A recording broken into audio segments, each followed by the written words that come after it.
I want to talk to you about what UPS wished you did not know.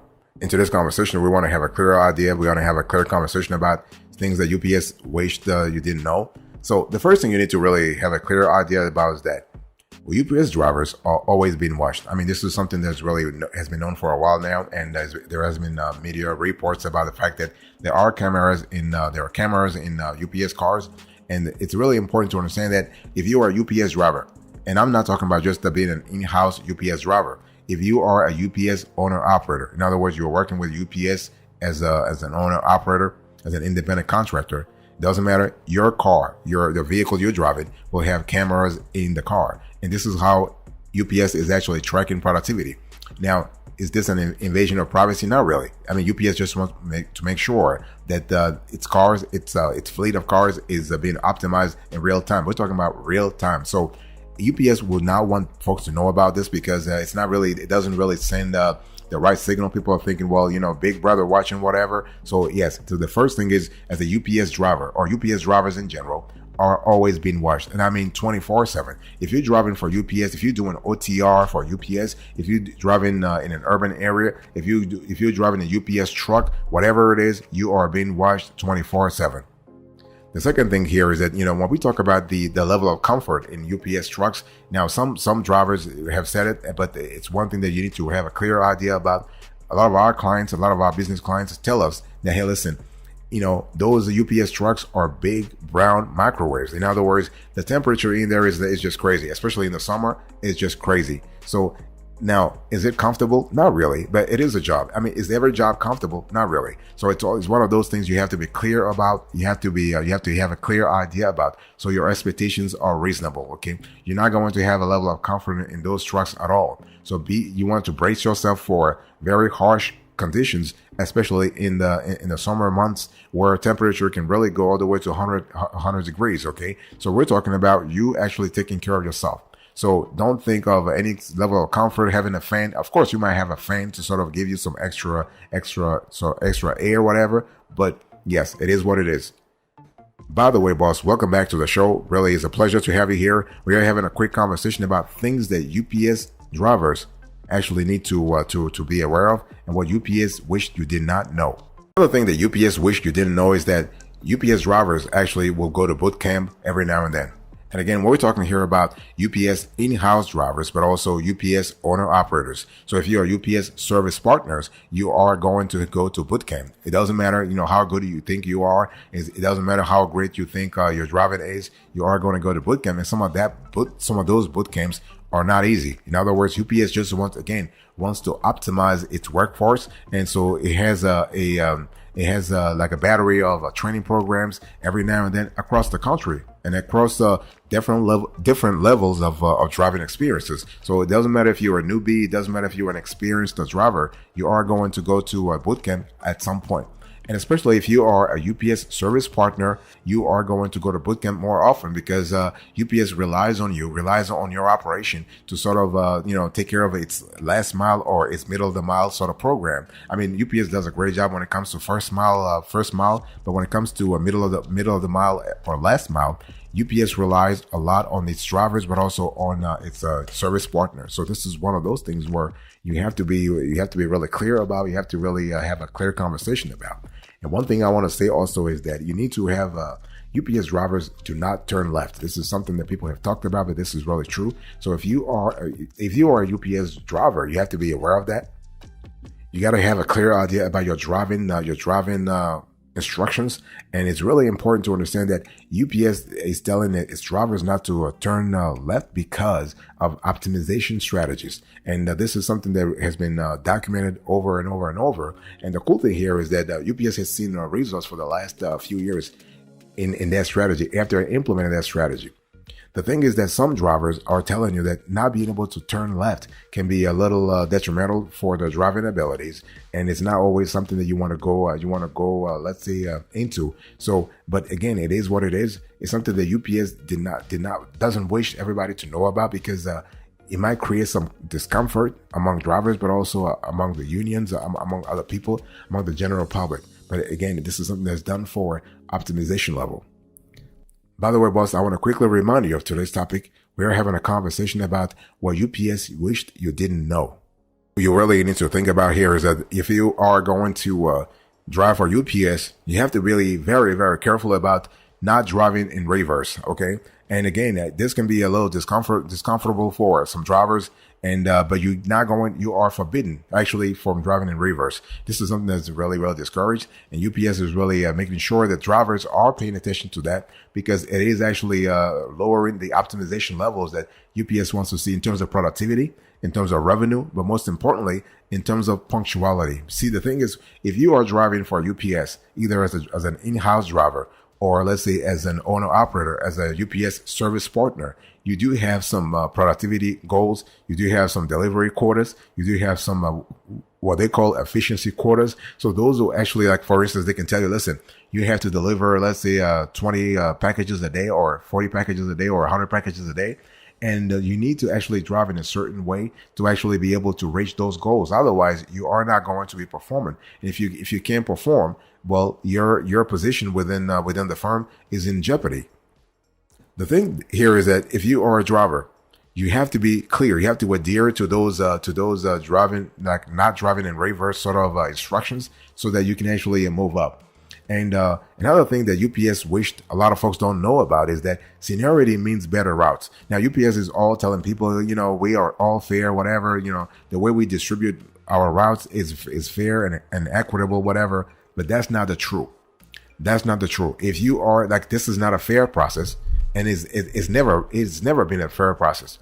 UPS will actually will allocate better routes to senior drivers. It's all about, if you have been in the business, or if you will be working with UPS for a while, they will allocate better routes to you. It is what it is.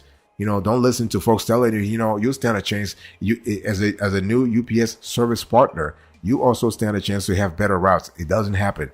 If you are a new UPS service partner, you are going to be allocated to the harsher routes, the more difficult routes, especially the more difficult rural routes or suburban routes that really, last mile or middle of the mile sort of routes.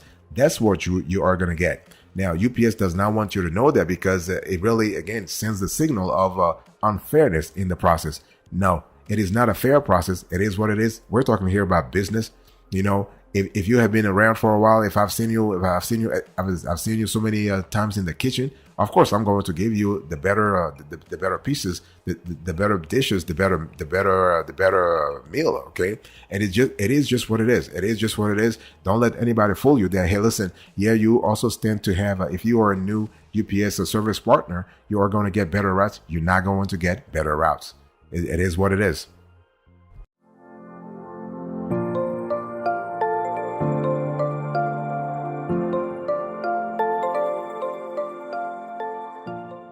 Another thing that you have to be aware of is that as a UPS driver, you are exposed to all kinds of stuff. Okay, you really have to understand that it's all a matter of we're talking here about your safety. Your safety might be exposed sometimes. You might actually have dog bites. You might have all kinds of bites. Insect bites, whatever. Especially if you are delivering in rural areas, you might actually be subject to a lot of stuff. So the thing here is that UPS, of course, doesn't want to say this, because it is contrary to I would say the propaganda that this is a safe job. It is not a safe job.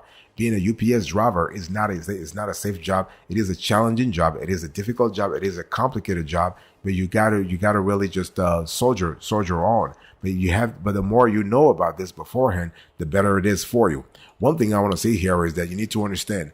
The bottom line here is not that it's not about discouraging you from getting the job. It's all about it's about knowing exactly what you're getting yourself into even before going into the job. Okay, and it's really important to understand that when we talk about the safety, we're talking about a job being physically demanding.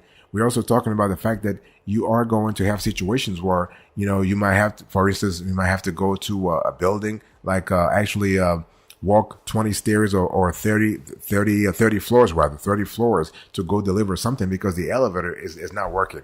Okay. So it is a job that is physically challenging, and UPS wish you didn't know this, because again, this creates the wrong signal. It sends the wrong signal to folks that this job is not really, this job is quote unquote easy. It is not easy. Okay, but you have to accept it. Once you accept it, once you're comfortable with it, once you know about it, you are able to handle it more. And so it is a job that is physically demanding. That can be where your safety, your personal safety, could be in danger. In other words, you can actually be bitten by you can be bitten by animals, by dogs, whatever. And, you might have you might have some harsh customers, or customers that live in situations or in areas that are very complicated. They're very hard to reach, and you're going to have more of those over and over and over. Imagine, when we talk about a UPS driver day, we're speaking about 8 hours, and in those 8 hours, a lot can happen.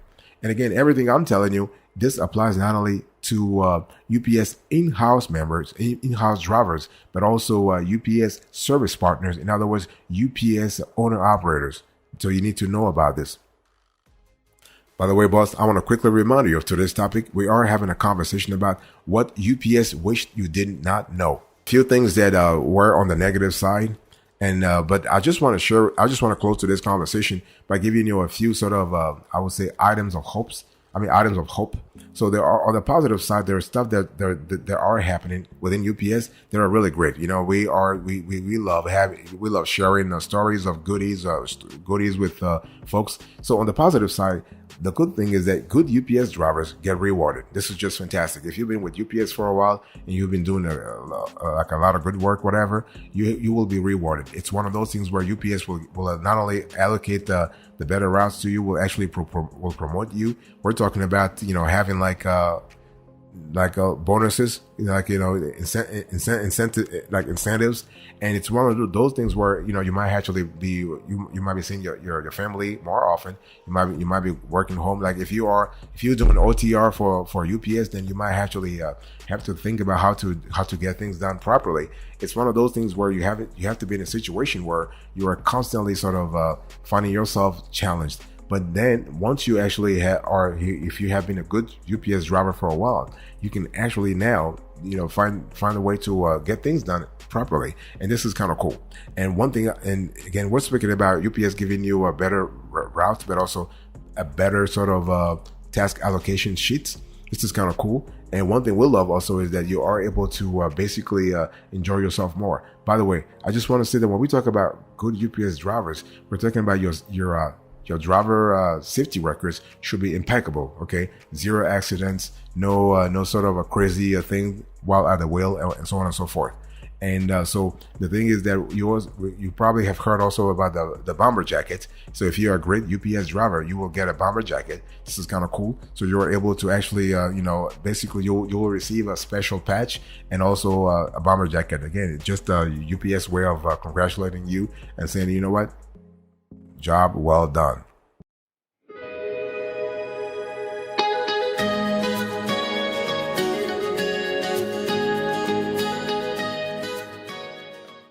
Another thing I want to share here is that if you are a great UPS driver, just UPS drivers in general, you can make a lot of cash, a lot of money. In the news recently, folks have been talking about UPS drivers making all the way to $140,000, $175,000, and a lot of folks were sort of really shocked that a UPS driver can make that much money. Of course, UPS drivers make a lot of cash, and they've been making a lot of cash for many, many years now. The good thing is that they have a very sort of a powerful union, the Teamsters union, that really have been pushing over and over and over for a pay increase every now and then. So having the ability to actually have a powerful, a really strong industry, the logistics industry with a powerful union, this combination is really helping. I mean, of course, UPS has been making crazy amount of money. So this combination has been pushing revenue amounts, salaries on the uptick for UPS drivers. So they make a lot of cash. And the good thing is they also get very decent tips. And this is one of those things we have to understand. Folks are really sort of generous with them, especially around the holidays. Okay, so around the holidays, UPS drivers are really well taken care of from a monetary perspective. Of course, throughout the year they get good salaries, but around the holidays they get even more. So this is kind of cool to really keep that in mind, to say that even though I told you before that this is a very complicated job, this is a very difficult job, there are good sides to this job. There are actually rosy, very wonderful sides to this job where you can make money, you can make more than wonderful living and really support your family and really sort of sustain your family. It's totally possible. And one thing I also want to say here is that when we talk about UPS drivers making good amount of cash, we're speaking about actually having a sort of a stable retirement program. Also, they have a wonderful retirement program, and they have been having this for many years now.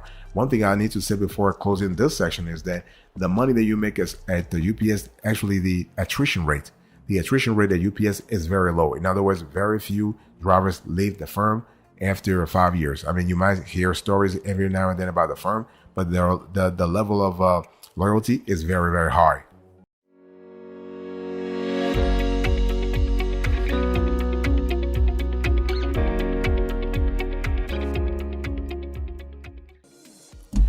The last thing I want to say to close to this conversation is that basically UPS drivers are clean. Overall, they're very clean. People have talked about facial hair that used to be a problem, used to be frowned upon within the firm. But overall, today, what we have seen here is that UPS has given more latitude to its drivers, and the whole instructions is just to be presentable. UPS is not asking you anymore to have some kind of to shave for men or to do some kind of makeup, to apply some kind of makeup for women or whatever. No, UPS gives drivers latitude to actually be themselves and be presentable, quote unquote presentable, vis-a-vis the customers, right? So that's really great. That's a big shift from years ago. The policy was, okay, here is how you have to dress. Here is how you have to present yourself to a customer. And we have actually seen that since the change in policy, since the shift in policy, since now that UPS is giving drivers the ability to actually be themselves, we've seen a jump in customer loyalty. We've seen a jump we've seen a drop in attrition rate. Folks are more comfortable. Drivers are more comfortable, and drivers are really appreciate UPS customer service even more. So this is kind of cool. And so it's all about the instructions around physical appearance. Okay, it's all about the instructions around the relationship, the long-term relationship UPS drivers should start building with customers. And again, it's not just about them actually delivering a package. It's about delivering a package to Mr. blah, blah, blah, to Mrs. blah, blah, blah. And knowing that this Mr. really has a story in the neighborhood, this Mrs. has a story in the neighborhood, and knowing a little thing, knowing very few things, or I would say few relevant things about that recipient, that male recipient. So overall, I would say that based on our research, we've seen that UPS drivers they look good, they make good money, and they have a great retirement. So this is actually, I just wanted to end this story on a positive note. So, people don't think that the UPS is only a negative. No, you have some negatives, but you have a lot of positives, positives that are making folks stay within the company for a long time, or even for a lifetime.